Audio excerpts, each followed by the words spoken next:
Halos 30 bahay naman sa boundary ng Basista at Orbistondo sa Pangasinan ang nawala ng bubong dahil sa naranasang buhawi. Tutukan sa report.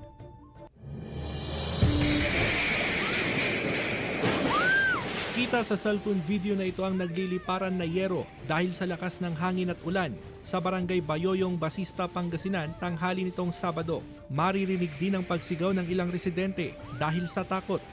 Sa isa pang cellphone video, makikita ang ilang punong kahoy na natumba at humambalang sa kalsada.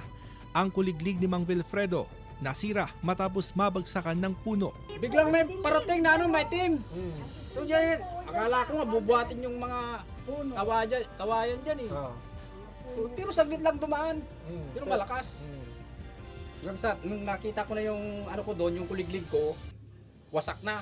Sa tala ng MDRRMO Basista, aabot sa 26 na bahay sa barangay ang nasira ng buhawi. Grabe, malakas. Actually, pagkatapos ng ipo-ipo, nung pinasyalan ko na sila agad, siguro, kaalis lang ng ipo-ipo. Pag nakita mo talaga yung mga bahay, grabe, talagang wara.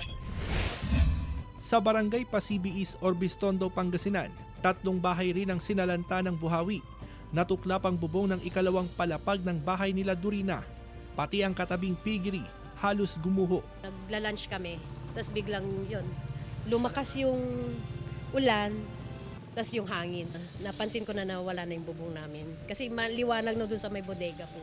Inihahanda na ng LGU ang tulong sa mga apektado.